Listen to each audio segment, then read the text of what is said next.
കഞ്ചാവ് വലിച്ചിട്ടില്ലെങ്കിൽ സമാധാനം കിട്ടാത്ത മുസ്ലിം പെൺകുട്ടികളെ നാടാണ് മലപ്പുറം ജില്ല. എത്രയാണ് സോഷ്യൽ മീഡിയയിൽ അതിനെക്കുറിച്ച് വാർത്ത വരുന്നതെന്നും എത്രയാണ് അതേക്കുറിച്ചൊക്കെ എത്രയാണ് ആന്റി ഡ്രഗ്സിന്റെ കയ്യിലൊക്കെ എത്ര കേസുകൾ കയ്യും കണക്കില്ല. കഞ്ചാവ് വലിച്ചിട്ടില്ലെങ്കിൽ കാല് നിലത്തുറക്കാത്ത മുസ്ലിം പെൺകുട്ടികളെ നാടാണ് മലപ്പുറം ജില്ല. അല്ലാഹു നമ്മളെ കാത്തുരക്ഷിക്കട്ടെ. കള്ളുകൂടിയെ പറ്റി പറയും വേണ്ട. ഹൈദർ റഷ്യാപുരങ്ങൾ ഞങ്ങളൊരു 3-4 ആളുകളെ ഒരു കാര്യത്തിന് വേണ്ടി ഒരിക്കലൊരു മഹലിലേക്ക് പറഞ്ഞയച്ചു. ഇവിടെ അടുത്തൊരു മഹലിലേക്ക് പറഞ്ഞയച്ചു. ഒരിക്കൽ ഒരു 5-8 കൊല്ലം മുമ്പാണ് ആ സംഭവം. ഞാനുണ്ട്, ഒക്കെ സനത് മുത്തസിലാക്കി തന്നെ പറയാം. ഞാനുണ്ട്. മീനടുത്തൊരു പഴങ്കുളങ്ങര റായ്മാജി ഉണ്ട്. ജില്ലാ പഞ്ചായത്ത് മെമ്പറായ വെട്ടമാലിക്കോയുണ്ട്. ഇങ്ങനെ ഞങ്ങളൊരു 4-5 ആളുകളെ ബഹുമാനപ്പെട്ട ഇതൊക്കെ കൃത്യമാക്കി പറയാം. കാസിമി ഇത് എന്തോ പ്രസംഗത്തിൻ്റെ ഒരു മേളക്കൊഴുപ്പിന് പറഞ്ഞു നിങ്ങൾ വിചാരിക്കരുത്. ഇതൊരു സത്യസന്ധമായി വേണ്ടി ഞാൻ ആ സന്ദർഭങ്ങൾക്ക് പറഞ്ഞു തരുന്നത്. ഇവരിൽപ്പെട്ട പല ആളുകൾ ഇങ്ങോട്ട് തന്നെ അറിയും. ഞങ്ങൾ മന്ത്രി മുനീറിൻ്റെ പി ആയിരുന്ന തിരൂർക്കാരൻ അഷ്റഫ്, പഴങ്കുളങ്ങ ഇബ്രാഹിമാജി, തിരൂർ താഴെപ്പാലം സിദ്ദീഖാജി, ഞാൻ, ജില്ലാ പഞ്ചായത്ത് മെമ്പർ വെട്ടമാലിക്കോയ, അന്ന് അലിക്കോയ മെമ്പറല്ല, മന്ത്രി മുനീറിൻ്റെ പി ആയിരുന്ന അഷ്റഫ്, ഞങ്ങളെ ഒരു സ്ഥലത്തേക്ക് ഈ മഹലിൽപ്പെട്ടപ്പെട്ട അടുത്തുള്ളൊരു മഹലിലേക്ക് പറഞ്ഞയച്ചു ഒരു കാര്യത്തിന്. അങ്ങനെ മഹലിൽ പ്രസിഡന്റുമായി ഞങ്ങൾ കണ്ട് സംസാരിച്ചു. ആ വിഷയങ്ങളൊക്കെ പരിഹരിച്ചു. ഞങ്ങൾ തിരിച്ചു പോരുമ്പോൾ അദ്ദേഹത്തിൻ്റെ വീട്ടിൽ നിന്ന് ചായക്ക് പറഞ്ഞു. അങ്ങനെ അദ്ദേഹത്തിൻ്റെ ഓഫീസിൽ നിന്ന് സംസാരിക്കുക. ആ ചായ സ്വാഭാവികമായും വരാനൊരു ലേശം നേരം വൈകി. അപ്പോൾ പിന്നെ കുറച്ച് നാട്ടുവർത്താനം പറഞ്ഞു. അങ്ങനെ പറഞ്ഞ് സംസാരിക്കുന്നതിനിടയിൽ അയാൾ ഇങ്ങനെ 2 കണ്ണും തുടച്ചുകൊണ്ട് പറഞ്ഞു, ഞാനാണ് ഈ മഹലിൻ്റെ പ്രസിഡന്റ്. ഒരു 18 വയസ്സിൻ്റെയും 35 വയസ്സിൻ്റെയും ഇടയിൽ കള്ളുകുടിനെ പറ്റി ഒരു കേസ് വരാത്ത ഒരു ചെറുപ്പക്കാരൻ എൻ്റെ മഹലിലുള്ളത് എനിക്കറിയില്ല. നിങ്ങൾക്ക് പറഞ്ഞേ ഞാൻ ഒന്നും കൂടി പറഞ്ഞു. ഇതൊക്കെ സനത് മുത്തസിൽ അഞ്ഞൊന്നും പറയാനുള്ളതില്ല. ഒക്കെ നിങ്ങൾക്ക് ഇപ്പം ഇന്ന് ആലിക്കോയൊക്കെ വിളിക്കാം. ആലിക്കോയ നമ്പറുള്ള ആളൊരു ജില്ലാ പഞ്ചായത്ത് മെമ്പറല്ലേ, നമ്പറുള്ള ആളും ഒക്കെ കൂടുതലുണ്ടോ? നിങ്ങൾക്ക് പറഞ്ഞത് മനസ്സിലായോ? ഇങ്ങനെയാണ് പറഞ്ഞത്. ഞാൻ ഈ മഹലിൻ്റെ പ്രസിഡന്റാണ്. ഒരു 18 വയസ്സിൻ്റെയും 35 വയസ്സിൻ്റെയും ഇടയിൽ കള്ളുകുടിയെ പറ്റി ഒരു കേസ് പോലും വരാത്ത ഒരു ചെറുപ്പക്കാരൻ എൻ്റെ മഹലിലുള്ളത് എൻ്റെ അറിവിലില്ല.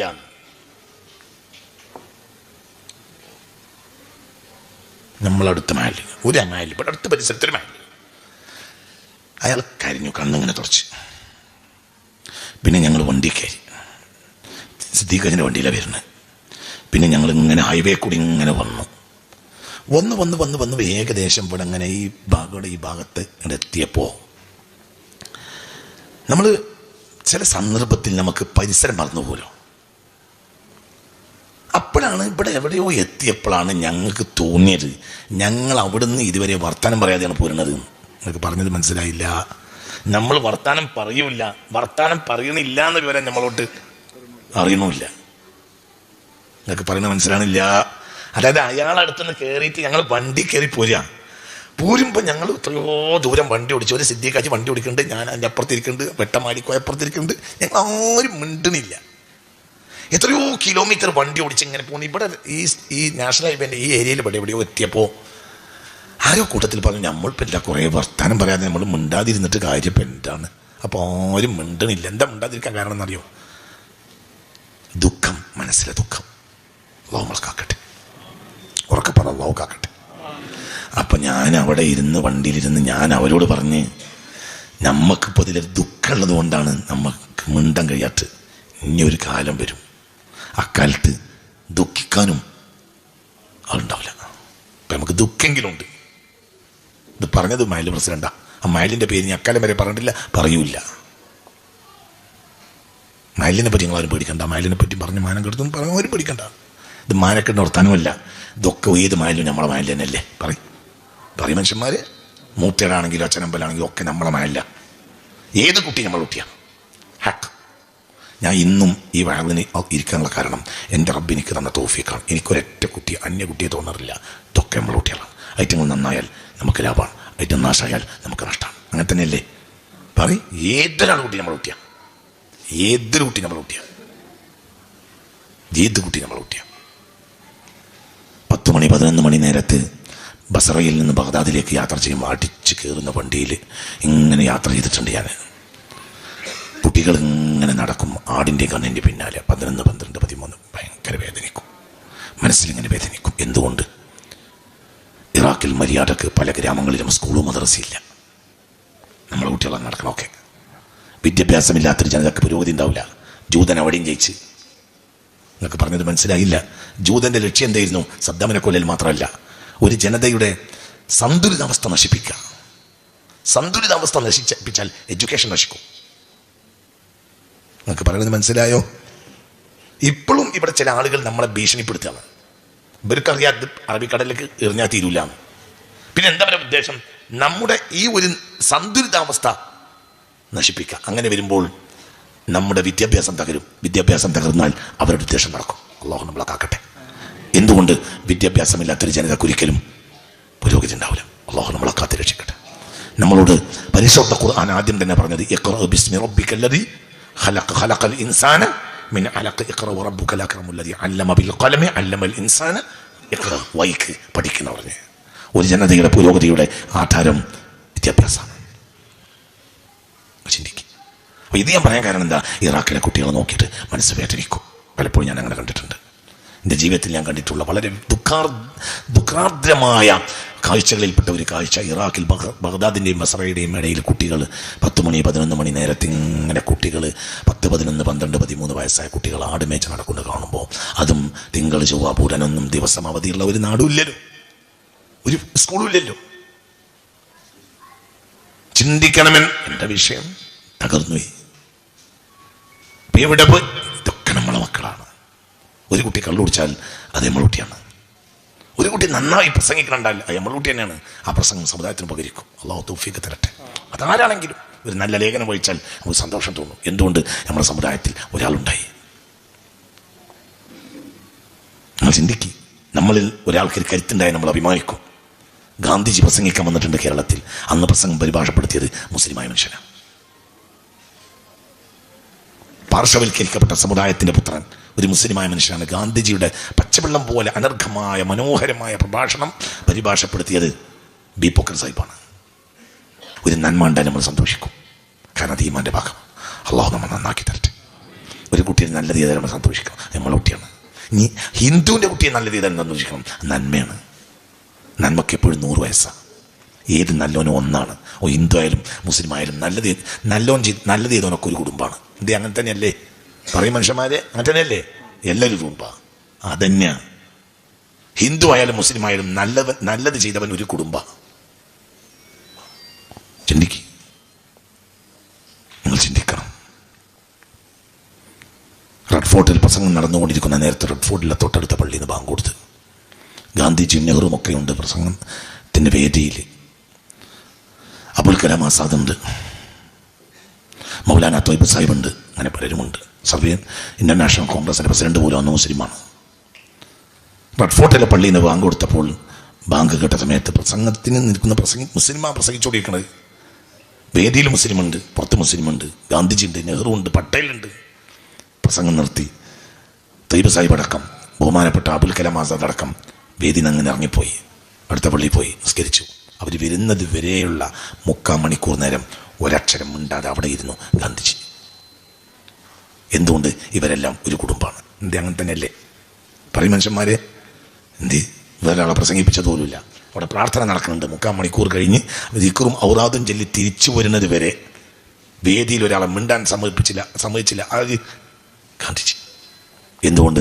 നന്മ ചെയ്യുന്നവരെല്ലാം ഒരു കുടുംബമാണ്. വാഹിസാബുഹുമാനുള്ള ബാക്കിയൊന്നും എനിക്കറിയില്ല. അവർ നമ്മളാക്കട്ടെ. അതൊന്നും ചെറിയ കാര്യമാണെന്ന് എനിക്ക് തോന്നുന്നില്ല. വഹിസാബുഹുമാനുള്ള അവയൊക്കെ കാര്യമുള്ള എനിക്കറിയില്ല. നന്മയൊക്കെ ഒന്നാണ്, തിന്മയൊന്നാണ്. അതുകൊണ്ട് നമ്മളെ ഏറ്റവും വലിയ പ്രശ്നം എന്താണെന്ന് നമ്മളെ കുട്ടികൾ നാശാകാരണം നമുക്ക് സഹിക്കാൻ കഴിയില്ല. ഇതിനടിസ്ഥാനം എന്താണ്? നിരുത്തരവാദിത്വമുള്ള രക്ഷകർത്തൃത്വം, രക്ഷിതാക്കൾ. ചിന്തിക്കുക. ഇന്ന് ബാപ്പ നമുക്ക് ഇന്നിപ്പം നമ്മളാകുന്ന ബാപ്പന്മാര് നമ്മളെ കുട്ടികൾക്ക് രാവിലെ ബീഫ് വാങ്ങി കൊടുക്കും, ഉച്ചക്കും ആ ബീഫ് ഉണ്ടാവും, അല്ലെങ്കിൽ കോഴി വാങ്ങി കൊടുക്കും. എന്ത് അങ്ങനെ തന്നെയല്ലേ? പറയും മനുഷ്യന്മാരെ. പെരയിൽ ബീഫില്ലെങ്കിൽ കോഴിയില്ലെങ്കിൽ നമുക്ക് വിഷമാണ്. നേരെ മറിച്ച് നമ്മളെ വാപ്പാർക്ക് നമുക്ക് ഇറച്ചി വാങ്ങി തന്നിട്ടില്ലെങ്കിൽ ഒരു ബേജാറുണ്ടായിരുന്നില്ല. ആഴ്ചയിൽ ഒരിക്കലാണ് എൻ്റെ തറവാട്ടിൽ ഇറച്ചി വാങ്ങുക. 2.5 ഉറുപ്പ്യക്ക് വെള്ളിയാഴ്ച രാവിലെ ഇറച്ചി വാങ്ങുക. തറവാട്ടിൽ എമ്പാടും ആളുണ്ട്. വല്യമ്മ രാവിലെ പൈസ തരും. വെള്ളിയാഴ്ച രാവിലെ ഞങ്ങൾ മദ്രസയില്ലല്ലോ, ഞങ്ങൾ ചെറിയ കുട്ടികൾ പിന്നെ ഓടും. കാരണം അന്ന് ഇറച്ചി കിട്ടുന്ന ദിവസമാണ്. ആഴ്ചയിൽ 1 കിലോ ഇറച്ചിയാണ് ഞങ്ങളെ തറവാട്ടിൽ വാങ്ങുക. 10-26 ആളുണ്ട്. 26 ആളുകൾക്ക് വേണ്ടി വാങ്ങൽ എന്താണ് നോക്കിയെടുക്കുന്നത്? എത്ര? 1 കിലോ ഇറച്ചിയാണ് ആഴ്ചയിൽ. അത് ഞങ്ങൾ മദ്രസയിൽ പോകുന്ന കുട്ടികൾക്ക് അന്ന് മദ്രസ വെള്ളിയാഴ്ച ലീവല്ലേ. അപ്പം സുബൈ നിസ്കരിച്ച് ഇങ്ങനെ വന്ന് വല്യപ്പാൻ്റെ ഒപ്പം പള്ളിയിൽ നിന്ന് വന്നു കഴിഞ്ഞാൽ നേരെ പത്തായുണ്ട്. വല്യമ്മാൻ്റെ പത്തായത്തിനടുത്ത് ഇതൊക്കെ തങ്കാരൊക്കെ വല്യമ്മാൻ്റെ അടുത്ത് തരും.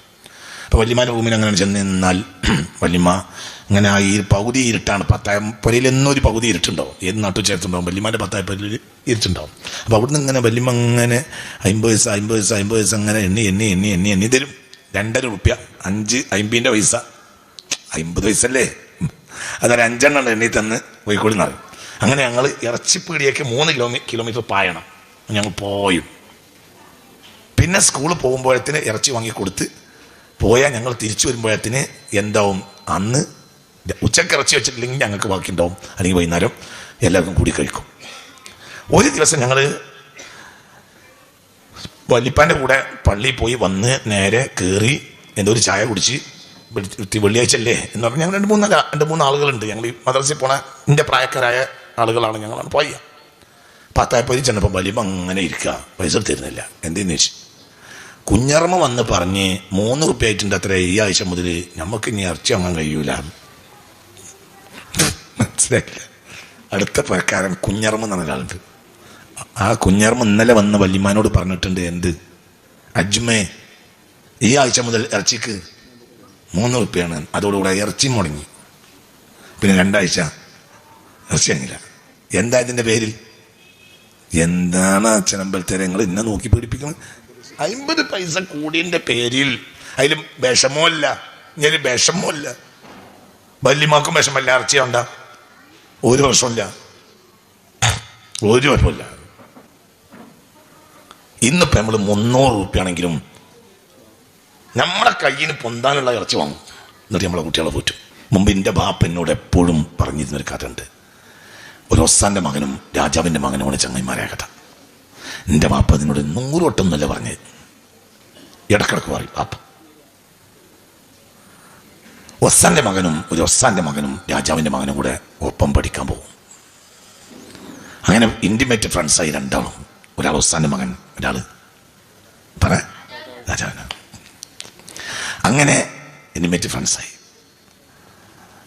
അങ്ങനെ ഇവർ തമ്മിൽ കൂട്ടുകൂടും, തമാശ കളിക്കും, കുത്തിമുറിയും. ഇങ്ങനെയൊക്കെ ആണ്. ഇതിൻ്റെ ഇടയിൽ ഒരിക്കലും ഒസ്സാൻ്റെ മകൻ രാജാവിനെ അവനോട് പറഞ്ഞ്, നമ്മളിപ്പോൾ ചങ്ങായിമാരൊക്കെ ആയിട്ട് എന്താ ഇപ്പോൾ കാര്യം, വലിയതായ ഇജി രാജാവും ഞാൻ പിന്നെയും ഒസ്സാനാവും.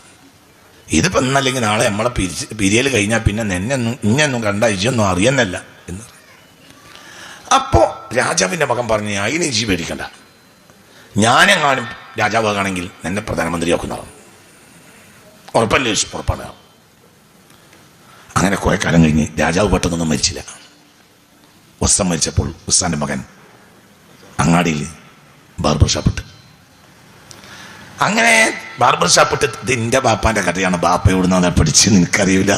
ബാപ്പ എന്നോട് 100 വട്ടമൊന്നുമല്ല ഇത് പറഞ്ഞിട്ടുള്ളത്. എന്നും പറയും, ഇടക്കിടക്ക് പറയും ബാപ്പ. ഇന്നെ ശകാരിക്കലാണ് ബാപ്പാൻ്റെ ഉദ്ദേശം. അതും പറഞ്ഞുതരാം. അതിൻ്റെ ഉള്ളിൽ കൂടെ ഇന്നിട്ട് കുത്തലാണ് ബാപ്പാൻ്റെ ഉദ്ദേശം. അതിനുള്ള ചില കാരണങ്ങളുണ്ട്. അതെല്ലാം കൂടി ഇപ്പോൾ പറയാൻ പറ്റില്ല. അങ്ങനെ ഒരു ദിവസം അങ്ങനെ ആരോ താടി ഇങ്ങനെ പഠിച്ചുകൊണ്ടിരിക്കുമ്പോഴാണ് പെട്ടെന്ന് വിവരം കിട്ടി, രാജാവ് മരിച്ച്. അതോടുകൂടി അവരെ കത്തി കയ്യിൽ നിന്ന് ആടിപ്പോയി. രാജാവ് മരിച്ച ദുഃഖമല്ല, പറയാ ഇനിയിപ്പോൾ ഞാനാണല്ലോ തന്നെ മാത്രം എന്നാലോചിച്ച്. അങ്ങനെ രാജാവൊക്കെ മരിച്ച് അതിലൊക്കെ കൂടി എല്ലാം കഴിഞ്ഞ് പിന്നെ 2 ദിവസം കഴിഞ്ഞിട്ട് ഒന്നുകൂടി രാജാവിനെ പുതിയ മകൻ രാജാവായി. രാജാവിനെ കാണാൻ ചെന്ന് അപ്പം വലിയ സൽത്തനത്തിൽ, വലിയ അധികാരത്തിൽ, വലിയ ഇങ്ങനെ സിംഹാസനത്തിന് ഇരിക്കേണ്ടി വന്ന ആളുകളുണ്ട്. അപ്പം ഇങ്ങനെ പോയി കണ്ട്, നമുക്ക് ഓർമ്മയുണ്ടോയെന്ന് ചോദിച്ചു. ആ ഓർമ്മയുണ്ടാണ്. ഇന്ന ഓർമ്മയുണ്ടോയെന്നല്ല ചോദിച്ചത്, ഈ പറഞ്ഞത് ഓർമ്മയുണ്ടോയെന്ന് ചോദിച്ചു. എന്തേന്ന് ചോദിച്ചു. എന്തേ ഓർമ്മയില്ലേന്ന് ചോദിച്ചു. ബാപ്പ മരിച്ചാൽ ഞാൻ രാജാവാണെങ്കിൽ ഞാൻ തന്നെ പ്രധാനമന്ത്രിയാക്കും. അപ്പോൾ പിന്നെ പറഞ്ഞ രാജാക്കന്മാർ വാക്ക് വാങ്ങിക്കാൻ പറ്റില്ല. പറ്റില്ല. ആയിക്കോട്ടെ, വാക്ക് വലിക്കും, കുഴപ്പമൊന്നുമില്ല. ബാപ്പാൻ്റെ കൊല്ലക്കണക്കിന് ബാപ്പാൻ്റെ കൂടെ ഉണ്ടായിരുന്ന പ്രധാനമന്ത്രിനെ പിരിച്ചുവിട്ട് ബാർബറെ പ്രധാനമന്ത്രിയാക്കി.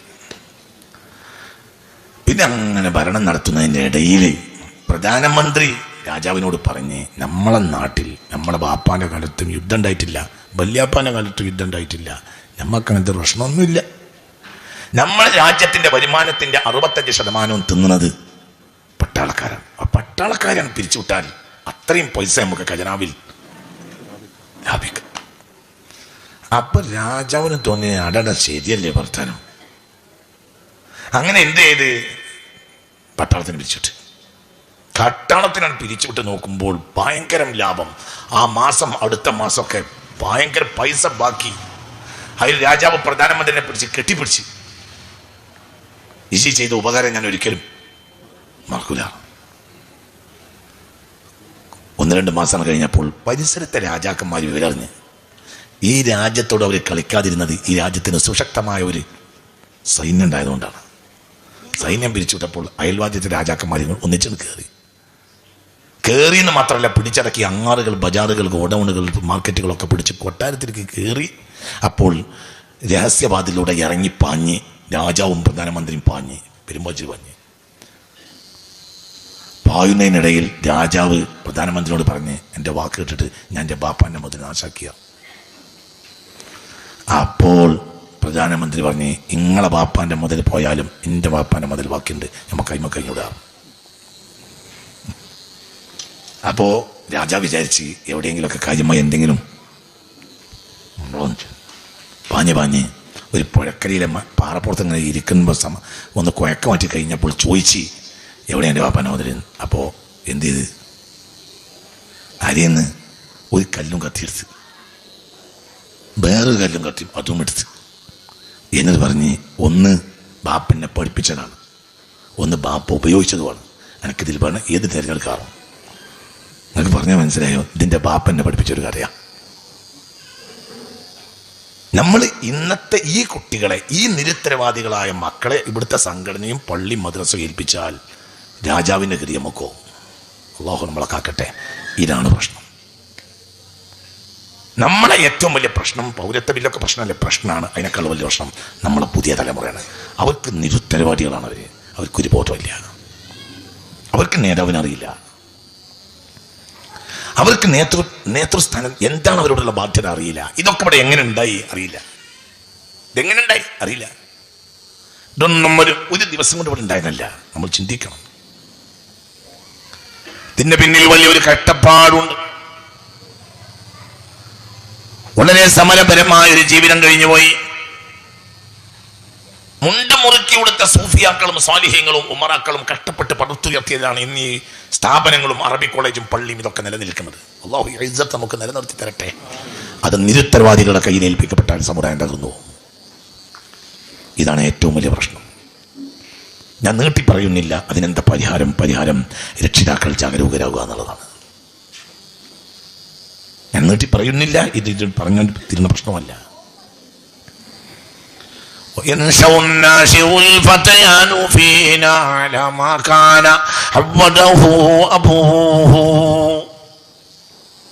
ബാപ്പ എന്താണോ പഠിപ്പിച്ചത് അത് പ്രകാരമാണ് മക്കൾ വളരുക. ഞാൻ എൻ്റെ ബാപ്പയെ ഓർത്തിട്ട് ഇന്നലെ രാത്രിയും കരഞ്ഞു വീട്ടുണ്ട്. ഇന്നും ബാപ്പാനെ വേദനയോടുകൂടെ ഓർത്തിട്ടുണ്ട്. ബാപ്പ മരിച്ചിട്ട് 2 കൊല്ലവാനായി. അല്ലാഹു മഗ്ഫിറത്ത് കൊടുക്കട്ടെ.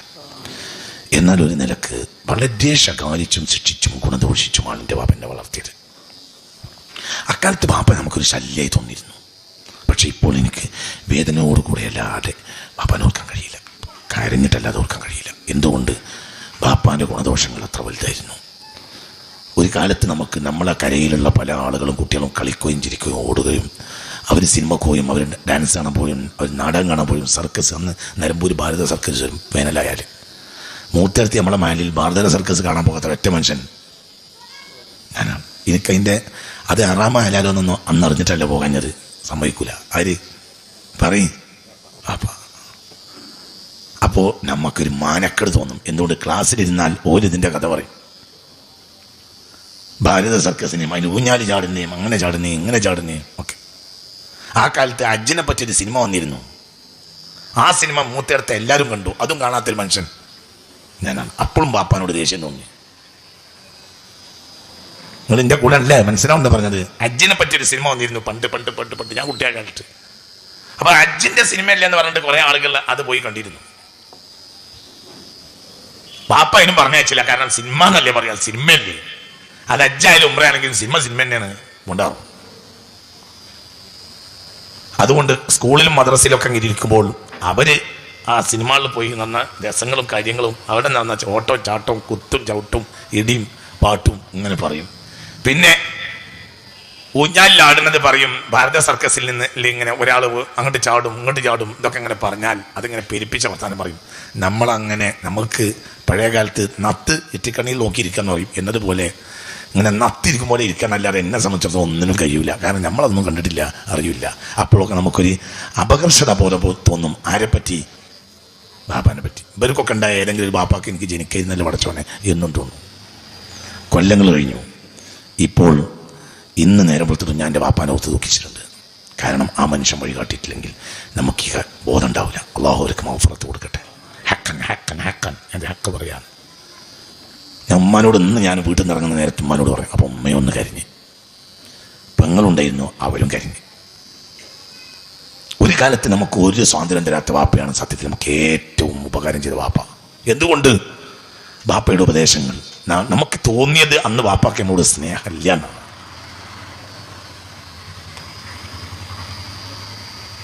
അന്ന് ബാപ്പാക്ക് നമ്മളോട് സ്നേഹമില്ല എന്നാണ് തോന്നിയത്. പക്ഷെ പിന്നെയാണ് മനസ്സിലാവുന്നത് ബാപ്പയെ പോലെ നമ്മൾ സ്നേഹിച്ച വേറൊരാളില്ല. പുഴക്കൊക്കൽ പോയിട്ട് പുഴയിലേക്ക് എടുത്തിടും, നേരെ പുഴയിലേക്ക് എടുത്തിടും, പുഴ വെള്ളത്തിലേക്ക് എടുത്തിടും, നിർബന്ധിച്ച് പുഴയ്ക്ക് വിളിച്ചിടും. അപ്പം നമുക്ക് തോന്നും ബാപ്പ നമ്മളെ കൊല്ലാനാണ് ബാപ്പൻ്റെ ഉദ്ദേശം. അല്ല. എന്നിട്ട് ബാപ്പക്ക് നേരെ നോക്കും. ഒരു മുറുക്ക് വെള്ളം കുടിക്കണം ഈ ബാപ്പ ചാടും. എന്തിനാണെന്നറിയോ? എന്നും പുഴ കടത്തി തരാൻ ബാപ്പ ഉണ്ടാവില്ല. ജീവിതം എന്ന് പറഞ്ഞാൽ ഒരു സമരമാണ്. വെള്ളത്തിനോട് മല്ലടിക്കേണ്ടി വരും. നിങ്ങൾക്ക് പറഞ്ഞത് മനസ്സിലായോ? ഇന്നും ആരോഗ്യത്തിനനുസരിച്ച് നീന്താൻ കഴിയുള്ളെങ്കിലും മൂത്തേടത്ത് നീന്താൻ അങ്ങനെ ഒരാൾ തന്നെയാണ്. അതാണ് സഹായത്താൽ എൻ്റെ വാപ്പ പഠിപ്പിച്ചതാണ്. കയത്തിലേക്ക് വലിച്ചിട്ടതാണ്. ഒരു ദിവസമല്ല, 2 ദിവസമല്ല, പല ദിവസവും. പ്രത്യക്ഷത്തിൽ നമുക്ക് തോന്നി ബാപ്പ നമ്മളെ ഉപദ്രവിക്കുകയാണ്. പക്ഷെ ബാപ്പ നമുക്ക് ഉപകാരം ചെയ്തിട്ട്. എല്ലാവരും ബാപ്പന്മാരും ഗൾഫ് പോയപ്പോൾ എൻ്റെ ബാപ്പ ഗൾഫ് പോയില്ല. എല്ലാ ബാപ്പന്മാരും സ്വാതന്ത്ര്യം കൊടുത്തപ്പോൾ എൻ്റെ ബാപ്പ എനിക്ക് സ്വാതന്ത്ര്യവും തന്നില്ല. ബാപ്പ വല്ല സമ്മേളനത്തിനൊക്കെ പോകുന്ന ദിവസമാണ് നമ്മൾ കളിക്കാൻ പോവുക. പക്ഷെ എൻ്റെ ഉമ്മാക്ക് ഒരു ക്രൂരമായ മനസ്സായിരുന്നു അന്ന് തോന്നിയിരുന്നു. കാരണം നമ്മൾ സാധാരണയല്ലാത്ത എന്തെങ്കിലും അസാധാരണമായ ഒരു കൂട്ടുകെട്ടോ എന്തെങ്കിലും ഒരു പണിയോ ഒരു വിക്രസോ ചെയ്താൽ ബാപ്പ അങ്ങോട്ട് വന്നു കഴിഞ്ഞാൽ മണിമണിയായി ഉമ്മ അത് പറഞ്ഞു കൊടുക്കും. ബാപ്പാക്ക് വഹിയൊന്നും ഇല്ലല്ലോ, ബാപ്പാക്ക് അത് അറിയേണ്ട ആവശ്യമില്ല. പക്ഷേ ബാപ്പ വന്ന് കയറി എന്തെങ്കിലും വെള്ളം കുടിച്ചു കഴിഞ്ഞാൽ മണിമണിയായി ഞാൻ എന്തെങ്കിലും വികൃതി അടിച്ചില്ലെങ്കിൽ ഉമ്മ മണിമണിയായി പറഞ്ഞു കൊടുക്കും. അപ്പോൾ അന്ന് തോന്നിയിരുന്നു നമ്മുടെ രണ്ടാമത്തെ ശത്രു പറയും ഉമ്മയാണ്. ഇന്ന് എനിക്ക് തോന്നുന്നത് എൻ്റെ ജീവിതത്തിലെ ഏറ്റവും വലിയ ഉപകാരം 2 ആളുകളാണ്. വേറൊക്കെ കടലാസാണ്. കടലാസ് എൻ്റെ പഠിപ്പാണ്. കടലാസിൻ്റെ പഠിപ്പല്ല പഠിപ്പ് വാപ്പാൻ്റെ പഠിപ്പ് ഉമ്മാൻ്റെ പഠിപ്പാണ്. എൻ്റെ വാപ്പയെ പോലെയും എൻ്റെ ഉമ്മയെ പോലെയും എന്നെ പഠിപ്പിച്ച ഒരാളില്ല. നേരെന്താണ്, നേരുകേട് എന്താണ് എന്ന് പറഞ്ഞു, എന്താണ് സുന്നത്തിമായിട്ടെന്ന് പറഞ്ഞു, എന്താണ് അഹ്ലു സുന്നത്ത് വൽ ജമാഅ എന്ന് എന്നെ പഠിപ്പിച്ച് എൻ്റെ വാപ്പയാണ്. ചിന്തിക്ക്, എന്താണ് ദീൻ എന്ന് പഠിപ്പിച്ച വാപ്പയാണ്. എന്താണ് സമസ്ത എന്നെ പഠിപ്പിച്ചതിൻ്റെ വാപ്പയാണ്. എന്താണ് ബാഫക്കത്തങ്ങൾ എന്ന് എന്നെ പഠിപ്പിച്ചതിൻ്റെ വാപ്പയാണ്. എന്താണ് പൂക്കോയത്തങ്ങൾ എന്ന് എന്നെ പഠിപ്പിച്ചതിൻ്റെ വാപ്പയാണ്. എന്താണ് പോക്കർ സാഹിബ്, എന്താണ് സീദ് സാഹിബ്, എന്താണ് കായികമില്ലത്ത് എന്നോട് മണിയായി പറഞ്ഞുതരും. ഒരു ഒഴിവുണ്ടെങ്കിൽ പറഞ്ഞുതരും കായികമില്ലത്തിലെ കഥകൾ, ബാഫക്കത്തങ്ങളെ കഥകൾ. ഞാൻ ഇന്ന് പ്രഭാഷണം നടത്തുന്ന ഏകദേശ ഉപമകളും ഉദാഹരണങ്ങളൊക്കെ എൻ്റെ വാപ്പനെ പഠിപ്പിച്ചതാണ്. എല്ലാം കായികമില്ലത്തിനെ കുറിച്ചൊരു പുസ്തകം ഞാൻ വായിച്ചിട്ടില്ല. എന്നാൽ എനിക്ക് നിറഞ്ഞു കിടക്കുന്ന മനുഷ്യനെ പറ്റി എൻ്റെ വാപ്പ പഠിപ്പിച്ചതാണ്. ഒരു സിനിമ നടന്ന വാപ്പ എനിക്ക് പറഞ്ഞു തന്നിട്ടില്ല, എനിക്കൊട്ടും അറിയില്ല. നിങ്ങൾക്ക് പറഞ്ഞത് മനസ്സിലായില്ലേ? നമ്മുടെ കാലഘട്ടത്തിന് സംഭവിച്ചു പോയ ഭീമമായ അബദ്ധം എന്തെന്നാൽ നമ്മുടെ ബാപ്പമാര് നമുക്ക് പറഞ്ഞു തന്നത് നമ്മളെ കുട്ടികൾക്ക് പറഞ്ഞു കൊടുക്കുന്നതിൽ നമ്മൾ പരാജയപ്പെട്ടു. എന്തേ ശരിയാണോ അല്ലേ? പറയേ. അപ്പുറത്തൊന്നും പോണ്ട. നമ്മുടെ ബാപ്പമാര് നമുക്ക് പറഞ്ഞത് ചിന്തിക്ക്. ഈ ടി കെ കുട്ടിയാജിയുടെ അടുത്ത് ഞാൻ പലവട്ടം പോയിട്ടുണ്ട്. എൻ്റെ 2.5 വയസ്സുണ്ടായേക്ക് പരിയുടെ നിങ്ങൾ പല ആളുകൾക്കും അറിയാലോ. ഈ മനുഷ്യൻ്റെ അടുത്ത് മൂലിയത്തി എന്ന എണീച്ചിക്കും. ഒരു മൂലിയത്തിയെ കണ്ട പരികുട്ടിയാജി എണീച്ചിക്കും. ഇപ്പൊ വീട്ടിൽ കിടപ്പാണ്. ഒരു മുസ്ലിയാർ കുട്ടിയെ കണ്ട എണീച്ചിക്കും. നിങ്ങൾ വയസ്സായ കാരണമല്ലേ നിങ്ങൾ എന്തിനാ എണീക്കണം എന്ന് ചോദിച്ചാൽ എന്നോട് പറഞ്ഞിട്ടുണ്ട്. എന്റെ ബാപ്പ പഠിപ്പിച്ചതാണ്. എനിക്ക് എണീക്കാൻ കഴിയൂല, എണീക്കാതിരിക്കാൻ കഴിയൂല. ആലിം ആരാണെന്ന് എന്നെ ഞാൻ കിതാബ് ഓടിയതല്ല. ആലിം ആരാണെന്ന് എന്നെ പഠിപ്പിച്ചത് കോഴിക്കോട് ജില്ലയിലെ ഏറ്റവും വലിയ ധനാഢ്യനായിരുന്ന എന്റെ ബാപ്പയാണ്. ആര് പറയാ? പരിപാടി പറയാം. ഇന്നത്തെ അവസ്ഥ പറയാം. ഇന്നിപ്പോ ഒരു ആലിമ് ബസ്സിൽ ഇങ്ങനെ കമ്പി തൂങ്ങിക്കണാണ്. ഇപ്പൊ ചെറുപ്പക്കാരാണെങ്കിലും എണീറ്റ് കൊടുക്കൂല. സത്യാണോ അല്ലേ? പറ, സത്യാണോ അല്ലേ? സത്യല്ലേ? ചിന്തിക്ക്. അത് നമ്മളതായി മറ്റേതായി മൂല്യരനല്ലേ? നമ്മളെ മൂല്യരാണോ മറ്റേ മൂല്യരൻ? നിന്റെ നമ്മളെ മൂല്യരല്ലാത്ത മൂല്യരെ ബഹുമാനിക്കാൻ പാടില്ല അങ്ങനെ എവിടെയെങ്കിലും കിതാബിലുണ്ടോ? Identity card നോക്കിയിട്ടാ മൂല്യമാരെ ബഹുമാനിക്കണ്ട്?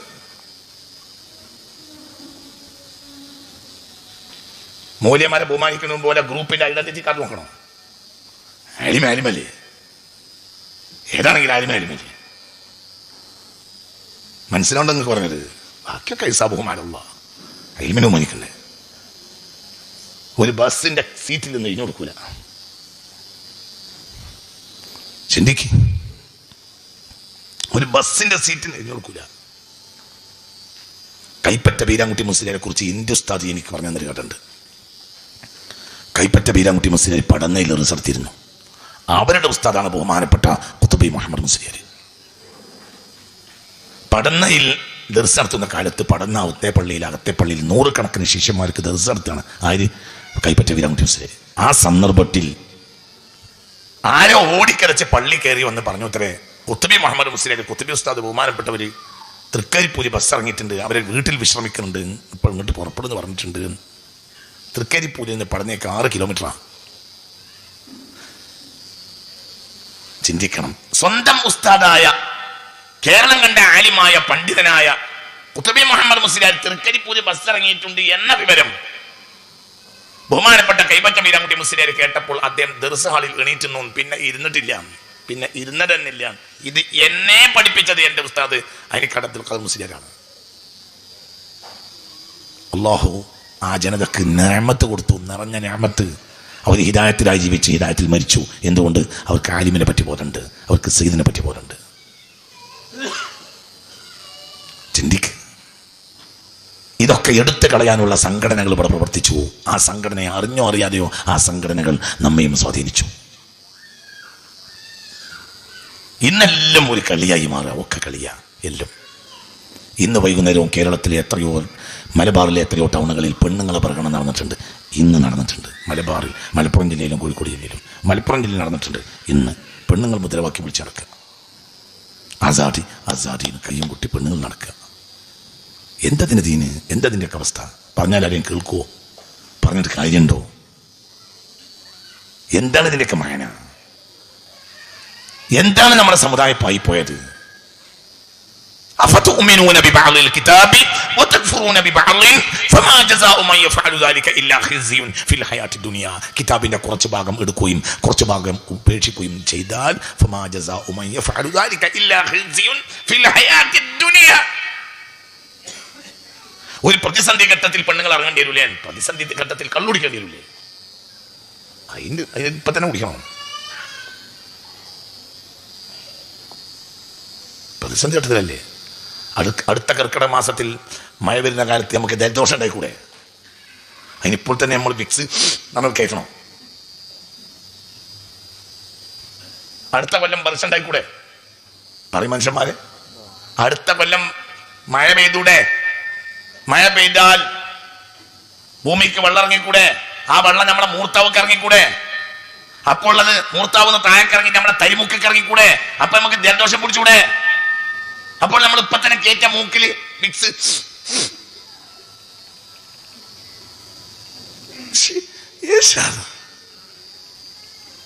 എന്താ ഇപ്പൊ പറയുന്നത്?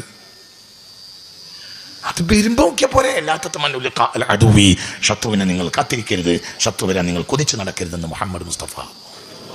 അതൊടുക്കൊന്നും എത്തൂല. അള്ളാഹു ഇടപെടും. നമ്മൾ നടത്തുന്നത് ആത്മാർത്ഥമായി ആണുങ്ങൾ അടക്കുക. ആണുങ്ങൾ ധീരമായി സമരം ചെയ്യുക. മനസ്സിലായി പറഞ്ഞു. പ്രശ്നം വന്നാലല്ലേ അപ്പോൾ പെണ്ണുങ്ങൾ ഇറങ്ങിക്കോളും. പക്ഷെ ആ പ്രശ്നം വരാതെ തന്നെ അള്ളാഹു നമ്മളെ പ്രശ്നം പരിഹരിച്ചു തരട്ടെ. അതിനാമീൻ പറയാം. പ്രശ്നം അവിടേക്ക് എത്താതെ അള്ളാഹു നമ്മുടെ പ്രശ്നം പരിഹരിച്ചു തരട്ടെ. ഡൽഹിയിലില്ലേ, ഡൽഹിയിൽ ഉണ്ടായിക്കൊണ്ടുള്ളൂ. താനൂരിലെ ആളുകൾക്ക് മന്ത് പിടിച്ചിട്ട് അവർ കൊല്ലത്തിൽ 2 വട്ടം മന്ത് ഗുളിക കുടിക്കേണ്ടത് അഞ്ചനമ്പലത്തിലെ ആളുകൾ മന്ത് ഗുളിക കുടിക്കേണ്ട ആവശ്യം എന്താ പറയുന്നത്? താനൂർ കൊല്ലത്തിൽ 6 മാസം കൂടുമ്പോൾ ഒരു മന്തിന്റെ ഗുളിക കുടിച്ചിട്ടില്ലെങ്കിൽ അവർ കാല് പെരുക്കും, അല്ലെങ്കിൽ തൊടന്റെ അടിയിൽ പെരുക്കും. അത് വിചാരിച്ച് മൂച്ചടത്തും അച്ഛനമ്പലത്തുള്ള ആളുകളൊക്കെ ഗുളിക കുടിക്കേണ്ട ആവശ്യം എന്താ? അവിടുത്തെ പ്രശ്നം അല്ലാഹു ഇവിടെ വരാതിരിക്കട്ടെ. അവിടുത്തെ പ്രശ്നത്തിനെതിരെ നമ്മൾ ധീരമായി സമരം ചെയ്യണം. നമ്മൾ ആ സമരത്തിൽ പങ്കാളികളാകണം. നിയമം അല്ലാതെ നിയമമാണ്. നിയമം തന്നെയാണ്. ബഹുമാനപ്പെട്ട തൗറാത്തടക്കമുള്ള കിതാബുകൾ വന്നത് ശരീഅത്തിന് വേണ്ടിയാണ്. മുത്ത് മുഹമ്മദ് മുസ്തഫ സ്വല്ലല്ലാഹു അലൈഹി വസല്ലം ഭൂമിയിൽ വന്നത് ശരീഅത്തിന് വേണ്ടിയാണ്. അവിടെ ശരീഅത്ത് നടപ്പിലാകണം. ശരീഅത്ത് എന്ന് പറഞ്ഞാൽ വ്യക്തി ആണ് എന്ത് ചെയ്യണം, പെണ്ണെന്ത് ചെയ്യണം, പരിധി എന്ത്, പരിധിക്കപ്പുറം എന്ത് എന്ന് കൃത്യമായി പരിശുദ്ധ ഖുർആനും തിരുഹദീസും വരച്ചു കാട്ടിയതാണ് ശരീഅത്ത് എന്ന് പറയുക. ആ ശരീഅത്തെ തള്ളിയ ജനതക്ക് ഇസ്ലാമിക ജനത എന്ന് പറയാൻ പറ്റൂല. അള്ളാഹു നമ്മളെ കാത്തുരക്ഷിക്കട്ടെ. മനസ്സിലോണ്ട് പറഞ്ഞത് എന്തെങ്കിലും ഒരാഴ്ചയിലോ 4 മാസത്തിലോ ഒരു മജ്‌ലിസ് നൂർ നടത്തിയാൽ അത് ദീനാവും നിങ്ങൾ വിചാരിക്കരുത്. അതൊക്കെ എരിശ്ശേരി പുളിശ്ശേരികൾ മാത്രമാണ്. എരിശ്ശേരി ഉണ്ടായാലും നല്ലതാണ്, ഉണ്ടായില്ലെങ്കിൽ നല്ലതാണ്, കുഴപ്പമൊന്നുമില്ല. നമ്മൾ ശരീഅത്തിനെ ഒഴിവാക്കുക. എന്നിട്ട് മാസത്തിൽ ഒരു മജ്‌ലിസ് നൂർ നടത്തിയാൽ അതാണ് ദീൻ എന്ന് വിചാരിക്കരുത്. ദീനല്ലേ? ദീനാണ്. ചമ്മന്തിയും ദീനൻ ചോറിൽ പെടുമല്ലോ. ചമ്മന്തി, എരിശ്ശേരി, പുളിശ്ശേരി ഇതൊക്കെ പെടും. പക്ഷെ മർമ്മം ചോറാണ്. ചോറില്ലെങ്കിൽ പിന്നെന്ത് വേനയുള്ളത്? ഹോട്ടലിൽ പോയി ചോറ് കഴിച്ച്, ചോറുണ്ടോയെന്ന് ചോദിച്ച് ഉച്ചനേരത്ത് വിഭവങ്ങളൊക്കെ കുറച്ച് കുറവാണ് കയറും. ആയിക്കോട്ടെ ചെന്ന് ചോറ് കൊടുത്ത് പിന്നെ ഒന്നുമില്ല ഒന്നുമില്ല ചോറുണ്ട്. എന്നാ ഈ വെളിച്ചെണ്ണ ഉണ്ടോ? ആ വെളിച്ചെണ്ണ ഉണ്ടാകും. പച്ചമുളക് ഉണ്ടോ? പച്ചമുളക് ഉണ്ടാകും. 2 പച്ചമുളകും വാങ്ങി, ലേശം വെളിച്ചെണ്ണയും വാങ്ങി. കുട്ടിക്കാലത്ത് നമുക്ക് ഒരു കറിയില്ലെങ്കിൽ നമ്മളമ്മമാർ എന്തല്ലേ പഴയ കാലത്ത് കറിയില്ലാത്ത കാലത്ത് വെളിച്ചെണ്ണയിൽ ഇങ്ങനെ ഈ പച്ചമുളക് ഇങ്ങനെ പൊട്ടിച്ചിട്ടിട്ട് ആണ് തിന്നാൽ ഒരു പക്ഷേ ഇന്നത്തെ ഈ മാറോട്ടും പൊടിയുള്ള ഈ കറി കൂട്ടുന്നതിനേക്കാൾ നല്ലത് പറ ആ വെളിച്ചെണ്ണ ചോറായിരിക്കും. വേറെ ഹോട്ടലിൽ കയറി ഉച്ചനേരത്ത് തിന്നാണ്ട് വെച്ചു. വിഭവങ്ങൾ കുറച്ച് കുറവാണ് കാരണം. ആയിക്കോട്ടെ ചെന്ന് കറി വിളമ്പി, പുളിശ്ശേരി വിളമ്പി, പുളിഞ്ചി വിളമ്പി, മൂരിയാച്ചി വിളമ്പി, ചമ്മന്തി വിളമ്പി. പിന്നെ കുറച്ച് നേരം അങ്ങനെ ഇരുന്നു. വേറൊന്നും കാണുന്നില്ല. എന്തേ ചോദിച്ചു? ചോറില്ലാറുണ്ട്. കണ്ണടപ്പിന് കൊടുക്കൂലേ? എന്നൊക്കെ പറഞ്ഞത് മനസ്സിലായോ? മനസ്സിലായോ? ഇവിടെ ദീന് എന്ന് പറഞ്ഞാൽ ഈ കാട്ടിക്കൂട്ടുന്നൊന്നല്ല. അതൊക്കെ അതിൽ പെടും എന്നേ ഉള്ളൂ. അത് പെടൂല എന്നൊരാൾ പറഞ്ഞാൽ അവനോട് നമ്മൾ സമരം ചെയ്യും.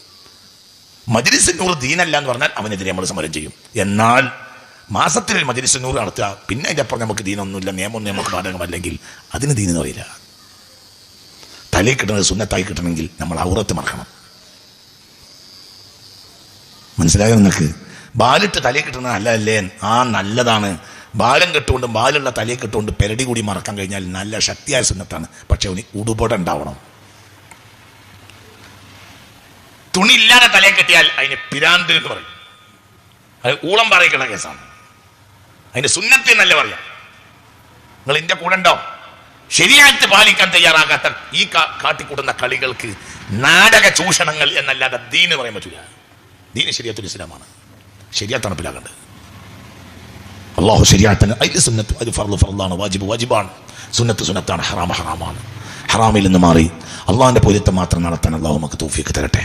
അതുകൊണ്ട് എൻ്റെ കുട്ടിയെ ഞാൻ നോക്കുക, നിങ്ങളെ കുട്ടിയെ നിങ്ങൾ നോക്കുക. പള്ളി കമ്മിറ്റിക്കൊന്നും ഇതിനപ്പുറം ചെയ്യാൻ കഴിയില്ല. മൂല്യർക്കൊന്നും ചെയ്യാൻ കഴിയില്ല. ഒന്നും ചെയ്യാൻ കഴിയില്ല. മൂല്യർക്ക് ഞാൻ പറഞ്ഞ നേരത്തെ പിള്ള പരിപാടി ഞങ്ങളോട് തുടങ്ങിയപ്പോൾ പറഞ്ഞല്ലോ, എന്ത് മൂല്യന്മാർ ബാങ്കാണ് കൊടുത്തിട്ട് ജുമാക്ക് ആൾ കുറവാണ് എങ്കിൽ ഒരു ചാട്ടമുണ്ട്. എനിക്കുണ്ടാ ചാട്ടം. അതൊരു മണിക്കൂർ ചോടി ബഹളം പറയും. അതാരാ കേൾക്കുക? 11 മണിക്ക് വന്ന് അൽക്കഫ് ഓതി സ്വലാത്തോതി പിന്നെ ഒന്നും കൂടി സ്വലാത്ത് ഓതി അവര് കേൾക്കും, മറ്റൊരു കേൾക്കൂല. മറ്റൊരു അവസാനത്തെ 2ാമത്തെ ഖുത്ബ കഴിഞ്ഞ് കഴിയാൻ നേരത്തെ കയറി വന്നിട്ട് അസ്സലാമു അലൈക്കും വറഹ്മത്തുള്ളാഹി 2ാമത് പറഞ്ഞാൽ ഒരിറങ്ങി പോവുകയും ചെയ്യും. മനസ്സിലാവുകൊണ്ട് പറഞ്ഞു. ഇതാണ് ഇന്ന് നമ്മളെ അവസ്ഥ. അതിൻ്റെ അപ്പുറം ചെയ്യാൻ മൂല്യർക്ക് കഴിയില്ല, മൂല്യക്കൊന്നും കഴിയില്ല. ഇത് ഓരോ വാപ്പി നോക്കണം, ഓരോ ഉമ്മയെ നോക്കണം. അവനവൻ്റെ മക്കൾക്ക് ദീൻ എന്താണ്, ആലിം എന്താണ്, സമസ്ത എന്താണ്, ഇസ്സത്ത് എന്താണ്, സുന്നത്യമായത് എന്താണ്, അച്ചടക്കം എന്താണ്, മുഅ്മിൻ അല്ലാഹുവിന്റെ സഹായം വരാനുള്ള വഴി എന്താണ് എന്ന് പഠിപ്പിച്ചു കൊടുക്കേണ്ടത് രക്ഷകർത്താക്കളുടെ ഉത്തരവാദിത്തമാണ്. അതവരെല്ലാം പഠിപ്പിച്ചു കൊടുക്കണം. അവരെന്താണ് എന്ന് ഒക്കെ പഠിപ്പിച്ചു കൊടുക്കണം. എന്താണ് മതം പഠിപ്പിക്കണം, എന്താണ് രാഷ്ട്രീയം പഠിപ്പിക്കണം, അതും പഠിപ്പിക്കണം. എന്തൊക്കെയാണ് നമ്മളെ മുൻഗാമികൾ ചെയ്തത്, ഇവിടെ എന്തൊക്കെയാണ് ഉണ്ടായിരുന്നത്, ഏത് സംഘടനയാണ് സ്വാതന്ത്ര്യം വാങ്ങി തന്നത്, അന്ന് എന്തൊക്കെയാണ് മുസ്ലിമീങ്ങളുടെ അവസ്ഥ, പിന്നെന്താണ് സ്വാതന്ത്ര്യാനന്തരം കേരളത്തിൽ എന്തൊക്കെ നടന്നു, ഇന്ത്യയിൽ എന്തൊക്കെ നടന്നു, ആര് നേതൃത്വം നൽകി, ആരൊക്കെയാണ് ജീവാർപ്പണം ചെയ്തത്, ആരൊക്കെയാണ് കഷ്ടപ്പെട്ടത്, ആരൊക്കെയാണ് അധ്വാനിച്ചത് എന്ന് പഠിപ്പിക്കണം. അവരൊക്കെ പരിചയപ്പെടാതെ വന്നാൽ നമുക്കൊന്നും വില ഉണ്ടാവില്ല. തെർബിയത്ത് തുടങ്ങാൻ വേണ്ടിയിട്ട് ബഹുമാനപ്പെട്ട ബാഫക്ക് തങ്ങളുടെ ഗോഡൌണിലേക്ക് പാണ്ഡികശാലയിലേക്ക് കുറച്ച് ആളുകൾ കയറി ചെന്നു. അപ്പോൾ പാണ്ഡികശാലയിലെ വൈകുന്നേരം ഇങ്ങനെ പാണ്ഡികശാലയിൽ വന്ന പൈസ മുഴുവനും, പെട്ടിയിലുള്ള പൈസ മുഴുവനും ഇങ്ങനെ വലിച്ചിട്ട് ബാഫക്ക് തങ്ങൾ എണ്ണിയൊക്കെ വേണ്ടി പറഞ്ഞു. 1936 6,000 രൂപ എടുത്തെടുത്ത് ബാഫക്ക് തങ്ങളെ വിറ്റ് വരുവാതാ. ആ പൈസ എടുത്തൊരു ലാഭവും നട്ടൊന്നുമല്ല, മനസ്സിലായില്ല. ക്യാപിറ്റലും ലാഭവും ആ പൈസ എടുത്തു കൊടുത്ത് എത്ര? 6,000 രൂപ. അന്ന് 1936 ഇന്ത്യയിൽ ഒരു പവൻ പൊന്നിന് 10 രൂപ. അന്നാണ് എത്ര രൂപ കൊടുത്തത് പറയേ? 6,000 രൂപ കൊടുത്തത്. എന്നിട്ട് ഫക്കീറായി മരിച്ച്. ഇന്നും മക്കൾ ഫക്കീറാണ്. ഇന്നും ബാഫക്ക് തങ്ങളുടെ മക്കൾ, കോഴിക്കോട്ടെ ഏറ്റവും വലിയ കച്ചവടക്കാരൻ്റെ മക്കൾ ഇന്നും ഫക്കീറും മിസ്കീനോ. ആരെ മക്കൾ പറയും? ആരെ മക്കൾ? ബാഫക്ക് മിസ്കിമാരാണ്. ഫക്കീർ എന്ന് പറഞ്ഞാൽ അവർക്ക് ഇത് കുറച്ചിലാണ്. മിസ്കിമാരാണ്. കോഴിക്കോട്ടെ ഏറ്റവും വലിയ കച്ചവടക്കാരൻ്റെ മക്കൾ, കോഴിക്കോട്ടെ ഏറ്റവും കൂടുതൽ കപ്പൽ സാധനം വന്നിട്ട് എന്തേ ആ പൈസ ചെയ്തത്? ആ പൈസ കൊണ്ട് സമുദായം ഉണ്ടാക്കി. എന്നിട്ട് കയ്യിലൊന്നുമില്ലാതെ മരിച്ച്. ആര് പറയേ? മെഡിക്കൽ കോളേജിന് മുന്നിലേക്ക് നിങ്ങൾ ചെന്നാൽ സീസറിൻ്റെ പള്ളിയുണ്ട്. പുഴക്കത്ത് ചെന്നാൽ, വലിയ മാർക്കറ്റിൽ ചെന്നാൽ, വലിയങ്ങാടി ചെന്നാൽ അവിടെ ഒരു പള്ളിയുണ്ട്. ആരാ പള്ളിയൊക്കെ ഉണ്ടാക്കി? ബാഫക്ക് തങ്ങൾ വലിയങ്ങാടിയിലെ പള്ളി ഉണ്ടാക്കിയതാരാ? പറ ആര്? ബാഫക്ക് തങ്ങൾ കോഴിക്കോട് മെഡിക്കൽ കോളേജിൽ പള്ളി ഉണ്ടാക്കിയതാരാ? ബാഫക്ക് തങ്ങൾ. ആ മനുഷ്യന്റെ മക്കൾ ഇന്ന് മിസ്കിനായി ഇറക്കുന്നുണ്ട്. ആ മനുഷ്യന്റെ മക്കൾ ഇന്ന് കോഴിക്കോട് മിസ്കിന്റെ പണിയെടുക്കുന്നുണ്ട്. ഇന്ന് കോഴിക്കോട് കണ്ട ഏറ്റവും വലിയ കച്ചവടക്കാരൻ്റെ മക്കൾ മിസ്കിനായി ജീവിക്കുന്നത്. ഈ സമുദായം ഉണ്ടാക്കി അങ്ങനെ മരിച്ച്. നിങ്ങൾക്ക് പറഞ്ഞത് മനസ്സിലായില്ലേ? അള്ളാഹുക്കൊക്കെ മഗ്ഫിറത്ത് കൊടുക്കട്ടെ. എടാ, ഇത് നമ്മളെ കുട്ടിയൊക്കെ നമ്മൾ പറഞ്ഞു കൊടുത്തിട്ടില്ലെങ്കിൽ ഇതിന് വലിയ തെറ്റെന്താണ്? പൂക്കുവയറ്റങ്ങൾ പോലീസ് അറസ്റ്റ് ചെയ്ത് കട്ടിട്ടല്ല, കുതിര വിട്ടിട്ടല്ല, സമുദായത്തിന് വേണ്ടി. എന്തില്ലേ? മനസ്സിലായോ? പൂക്കുവയറ്റങ്ങൾ കട്ടിയിരുന്നോ? പറയൂട്ടി ഇല്ല. കുതിര വിട്ടോ? ഒന്നുമില്ല. ആരാൻ്റെ പരീക്ക് അതിക്രമം കയറിയോ? തല്ലും പൊടി ഉണ്ടാക്കിയോ? ഒന്നുമില്ല. മഹാനായ PMS പൂക്കുവയറ്റങ്ങൾ അറസ്റ്റ് ചെയ്ത് ദിവസങ്ങളോളം ആഴ്ചകളോളം ജയിലിലിട്ട് എന്തിനു വേണ്ടി? സമുദായത്തിൻ്റെ കൂടുന്ന കാരണത്താൽ. ഇല്ലേ? പറയും മനസ്സിലാക്കി. അവരൊക്കെയാണ് ഈ സമുദായം പടുത്തുയർത്തിയത്. അബോധം ഉണ്ടാകണം. അവരാണ് നമ്മളെ നേതാക്കന്മാർ. അവരിങ്ങനെ അവരെ പേരെ കുട്ടികളോ മറ്റു വന്നിറങ്ങിയാലോ അവരിങ്ങനെ വന്നിറങ്ങാൻ വിചാരിക്കേണ്ട.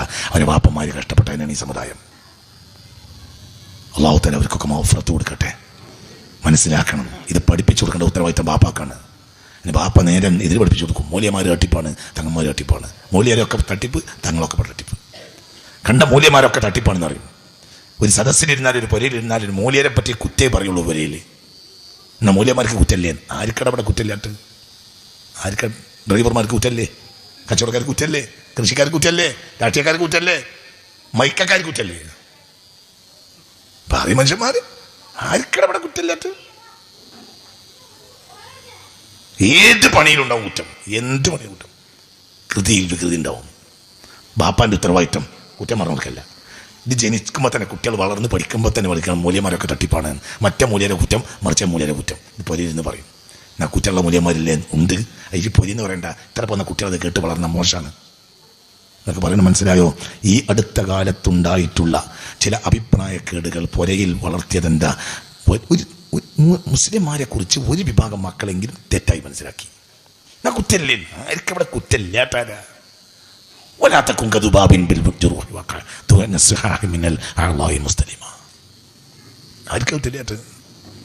അതൊന്നും പറഞ്ഞു കൊടുക്കലല്ല നമ്മൾ ഉത്തരവാദിത്തം. നമ്മൾ എപ്പോഴും പോസിറ്റീവായി ചിന്തിക്കണം. എല്ലാത്തിലും മോശം ഉണ്ടാവും. അതെന്തിലുണ്ടാവും, അതേത് വിഭാഗത്തിലുണ്ടാവും. അതിൻ്റെ നന്മ മാത്രം ഹിസാബ് നോക്കേണ്ട ആൾ നമ്മളല്ല. അതുകൊണ്ട് ആരോഗ്യപരമായ ഒരു സമൂഹത്തിൻ്റെ സൃഷ്ടിക്ക് വേണ്ടി ചെയ്യേണ്ടത് ചെയ്യാതെ വന്നാൽ ഉമ്മത്ത് തകർന്നു പോകും. അള്ളാഹു നമ്മളെ കാത്തുരക്ഷിക്കട്ടെ. ഇത് ഓരോരുത്തരും ചിന്തിക്കണമെന്ന് എൻ്റെ നഫ്സിനോട് നിങ്ങളോടും ആവശ്യപ്പെട്ടുകൊണ്ട് ഇലാ ഹളറത്തിൽ മുസ്തഫ മുഹമ്മദിൻ സ്വല്ലല്ലാഹു അലൈഹി വസല്ലം. അൽ ഫാത്തിഹ.